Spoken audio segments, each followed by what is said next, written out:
इब्रिकाचे पुस्तक 10 अध्याय वचन 38. माझा नीतिमान मनुष्य विश्वासाने जगेल, तो जर माघारी घेईल तर त्याच्याविषयी माझ्या जीवाला संतुष्टी वाटणार नाही. देवाचे वचन आम्हाला हे सांगतो, प्रभू येशू त्या व्यक्तीविषयी बोलतो जे प्रभूचा चमत्कार बघून, देवाचा मिरेकल पाहून, देवाचा अद्भुत कार्य बघून देखील पुन्हा ते संसारामध्ये गेलेत. देवाला त्या व्यक्तीविषयी, त्या परिवाराविषयी, त्या लेकरांविषयी देवाला संतुष्ट वाटणार नाही. कारण ते पुन्हा ते मागे काय गेलेत की त्यांचा अविश्वास मागे गेलेत. आणि काही लोक मागे गेलेत संसाराच्या भीतीमुळे आणि जगाच्या भीतीमुळे देखील. काही लोक नाव ठेवतील, काही बोट ठेवतील, काही लोक चमत्कार बघून, मिरेकल बघून ते पुन्हा संसारामध्ये गेलेत आणि ते पुन्हा देखील जाऊन ते मृत्यू पूजा करतात. पुन्हा ते कोंबड्या बकऱ्या कापतात देखील. बायबल सांगतो अशा लोकांना प्रभू समजून देखील जे असे काम केलेत त्यांना जास्त फटके बसणार आहे. देव म्हणतो अशा लोकांना मी ना समजणे ही बरे होता की प्रेताच्या पुस्तकामध्ये सांगतो मला. तर देवाच्या लोकांना काय वाटतं की जीवन म्हणजे काय, गळ्यामध्ये सोने चांदी, गाडी बंगला, प्रॉपर्टी, संपत्ती असणे म्हणजे आम्ही जगू शकतो. काही लोक असं वाटतं, असं काही लोकांचे विचार आहे. हा या गोष्टी पाहिजे, देव तुम्हाला देईल. बायबल ही सांगतो की शिष्याने काय बोलला, जर तुम्ही माझे मागे येतात, काय प्यायचे, काय पांघरायचे, आपल्या कपड्याविषयी, आपल्या अन्नाविषयी, वस्त्राविषयी चिंता करत बसू नका. कारण की तुमचा एक बाप स्वर्गमध्ये आहे, तो तुम्हाला तुमची गरज ते पित्याला माहिती आहे. मग बायबल सांगतो की नीतिमान व्यक्ती विश्वासाने जीवन जगेल.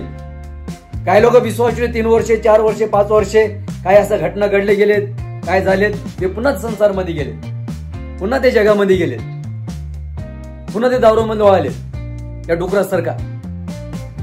पुन्हा ते संसाराच्या गोष्टीमध्ये चालू आहेत, विचार करणे. पुन्हा ते देहाच्या मागे गेलेत, संसाराच्या गोष्टी गेलेत, संसाराच्या गोष्टीमध्ये पुन्हा ते लोक गेलेत. त्यांना देहाचे काम करणे आवडतं. पण बायबल सांगतो देखील, योबाचे पुस्तक 1 अध्याय, ऊस देशामध्ये एक योब नावाचा व्यक्ती होता. तो सात्विक आणि सरळ आणि देवाला भिवून वागणार व्यक्ती आणि पापापासून दूर राहतो. पापापासून दूर राहणार व्यक्ती, ज्या गोष्टी परमेश्वराचे विरोध आहे, ज्या गोष्टी देवाच्या खिलाफ आहे, त्यापासून दूर राहणार व्यक्ती. त्याच्यासोबत जीवनामध्ये काय घटना घडले गेले, भयानक परिस्थिती, जमीनचे पाय हादळला त्यांची देखील. लोकांना एवढी संपत्ती होतं देखील त्या काळामध्ये, जनावरपासून, मेंढरेपासून, शेळीपासून, गाडीपासून, उंटापासून देखील 10 लेकरं मेलेत. सगळं संपत्ती राग झाला. मित्र सोडून गेलेत, परिवार सोडून गेलेत, लोक सोडले, समाज सोडून गेलेत.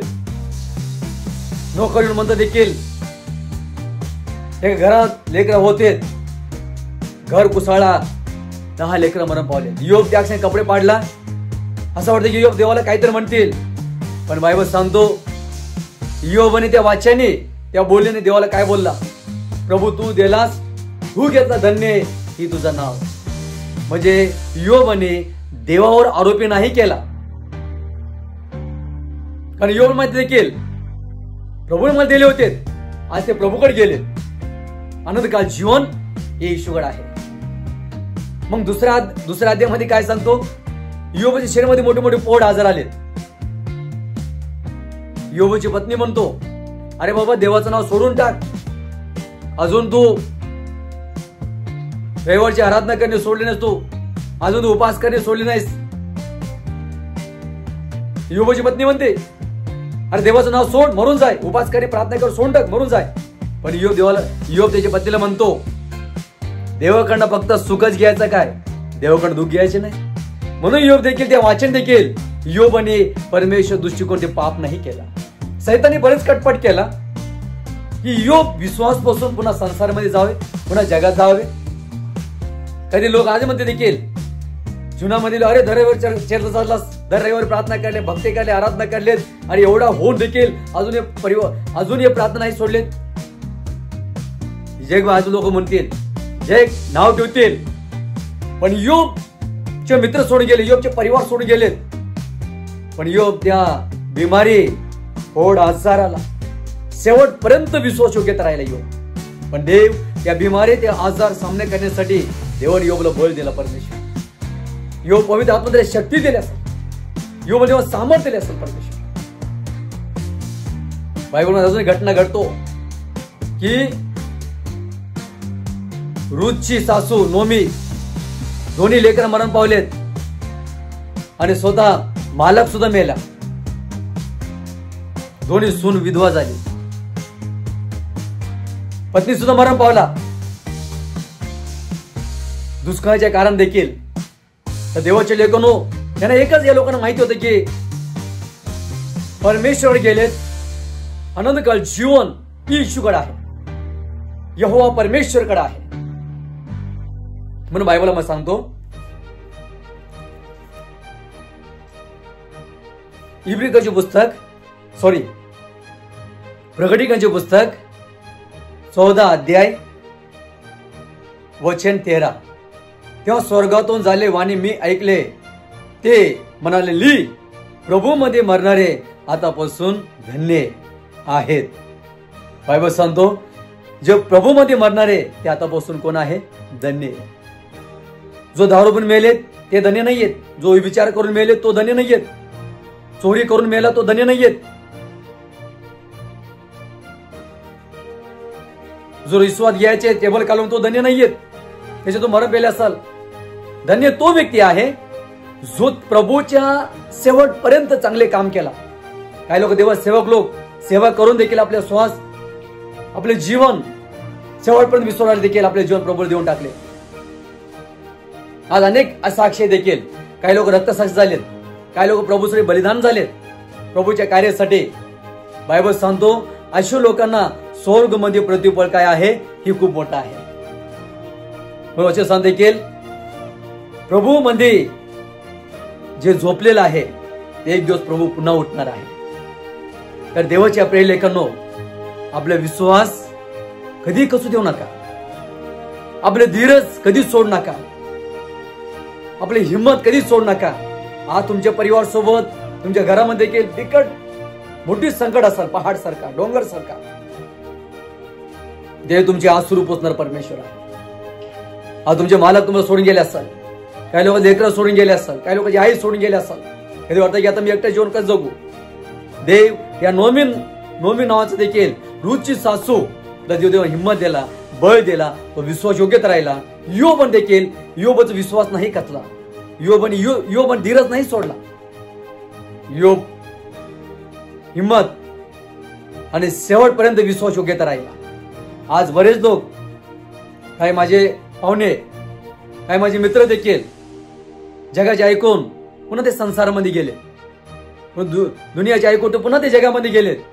कारण त्यांना पाप करणे आवडतो, जगाला खुश करणे आवडतो, संसाराला खुश करणे आवडतो, देहाच्या कामाला खुश करणे आवडतो. तर बायबल सांगते की अशा लोकांना प्रभू समजून देखील ते माघारी गेलेत. असे लोक जास्त फटके बसणार आहे. तर देवाच्या प्रिय लेकांनो, मी एवढे सांगाल देखील योब सारखा हिंमत, योब सारखा धीरज कधी सोडू नका. जगण्यासाठी पैसा ही गाडी बंगला असणे हे नाहीयेत. प्रभूकडे आनंदकाल जीवन आहे, हे देव तुम्हाला सर्व कधी देईल. पण मोक्ष आणि उद्धार प्रभूकडे आहे. आपले विश्वास कधी देऊ नका, आपली हिंमत कधीही आणू नका. आज तुमच्या घरामध्ये बिकट परिस्थिती असाल, विश्वासू योग्यता राहा, मिरेकल होणार आहे. अद्भुत देव तुमच्या जीवनामध्ये प्रभू काम करणार आहे. देव तुम्हाला बळ देईल, देव तुम्हाला सहाय्य करणार आहे. पुन्हा त्या सैतानाच्या तावडीत जाऊ नका, पुन्हा त्या गुलामगिरीमध्ये सापडू नका, पापाच्या गुलामगिरीमध्ये देखील. प्रभू सोबत विश्वास योग्यते राहा. लोक येतील, अरे एवढे परिवार गेले, कुटुंब गेले, सर्व गेलेत, तू अजून देवाला धरून राहिलेस, अजून तू प्रार्थना करतीस, अजून तू भक्ती करतीस. सैतान आमच्या डोका पागल करण्याचे प्रयत्न करल. पण देवाचे प्रिय लेकनो, प्रभू तुम्हाला समजला, प्रभू त्यांनाही समजला. सत्य तुम्हाला समजला, सत्य त्यांना नाही. कारण की सत्य हीच आहे, येशू मार्ग आणि सत्य जीवन आहे. प्रभूकड आनंद काळ जीवन आहेत. आपले विश्वास कधीही करू देऊ नका. शेवटपर्यंत विश्वास योग्यता राहा. आपली हिंमत कधी सोड नका. प्रभू येणार आहेत. प्रभू योच तर विश्वास हो योग्यता राहा. हे बघ करो तुम्हाला आशीर्वाद.